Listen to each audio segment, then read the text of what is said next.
এখন যারা এইচএসসি 24 ব্যাচে আছো তাদের উদ্দেশ্যে অত্যন্ত গুরুত্বপূর্ণ কয়েকটা বিষয় হলো, তোমরা কেউ এই ভাবনাটা করবে না যে অ্যাডমিশনটা তুমি একদম পুরো এইচএসসি এর পরে থেকে শুরু করবে, অ্যারাউন্ড 3-4 মাসে একদম পুরো তোমার অ্যাডমিশনের যে প্রসেসটা এটা শেষ হয়ে যাবে।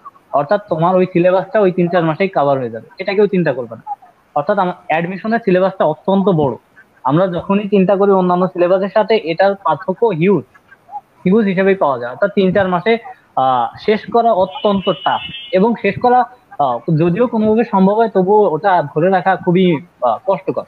সুতরাং এই চিন্তা ভাবনাটা আমাদের পরিহার করতে হবে। সর্বোপরি যে সকল বিষয়গুলো এইচএসসি এবং অ্যাডমিশনে আমাদের আছে, অর্থাৎ দুইটা জায়গাতে আমাদের যে বিষয়গুলো পড়াশোনা করা লাগবে সেগুলো এইচএসসি লেভেল থেকেই কভার করে ফেলা উত্তম।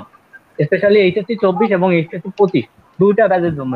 যেমন আমাদের অ্যাপ্রোপ্রিয়েট প্রিপোজিশন লাগে, right form of the verb থেকে প্রশ্ন আসে, এগুলো আমাদের একাডেমিক লেভেল থেকেই পুরোপুরি পড়াশোনা করে ফেলতে হবে।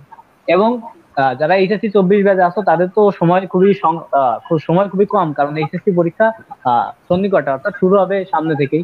এই জন্য তোমরা বেশি বেশি এইচএসসি যে প্রিপারেশনটা, এর পাশাপাশি যে বিষয়গুলো একাডেমিক ক্লাস অ্যাডমিশনের কাজে লাগবে ওইগুলা পড়ে ফেলবে। যেমন বাংলায় সমাস আছে, এইগুলা একদম পুরোপুরি ইন ডিটেলস পড়ে ফেলবে।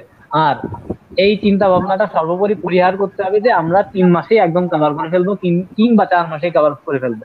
একটা একটা খুবই বাজে মানে একটা খুবই খারাপ লাগার মতো কথা হলো, আমাদের অ্যাডমিশন এইচএসসি এর পরে ঢাকা ইউনিভার্সিটি এর পরীক্ষা হয় অ্যারাউন্ড 3 থেকে 3.5 মাস কিংবা 4 মাস পরে।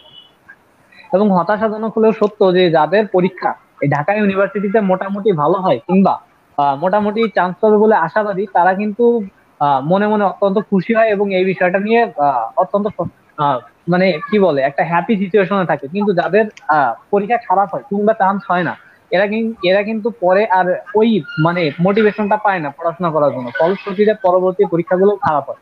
এই জন্য আমাদের আমাদের 3-4 মাসের যে প্ল্যানটা, এটা একদম সম্পূর্ণ ভেঙে ফেলে আগে থেকে প্রিপারেশন নিতে হবে। আর এইচএসসি এর ওই বিষয়টা পড়তে হবে এইচএসসি 24 ব্যাচের জন্য। আর এইচএসসি 25 ব্যাচ যারা আছো, তোমাদের হাতে যথেষ্ট পরিমাণ সময় আছে। তোমরা তোমাদের ইংলিশ যে গ্রামাটিক্যাল যে বেসিক নলেজটা আছে, এটা কোনোভাবে গ্যাদার করার চেষ্টা করো। হইতে পারে কোনো মেন্টরের থেকে, হইতে পারে যে কোনোভাবে যে কোনো সমস্যায় যদি আমাদেরকে বলা হয়, আমরা অবশ্যই পাশে আছি।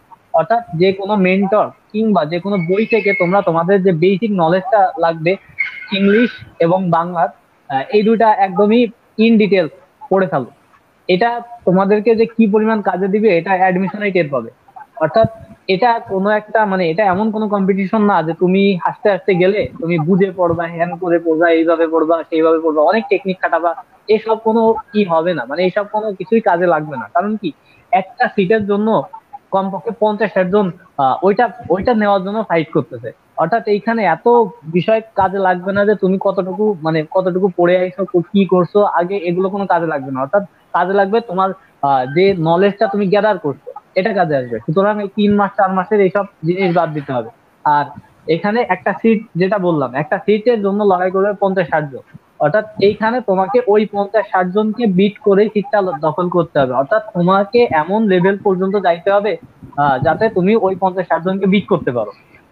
অর্থাৎ এই যে যে 4-5 ঘন্টা আমরা পড়াশোনা করি এইচএসসি স্পেশালি 24 ব্যাচ, তাদের জন্য বলতেছি।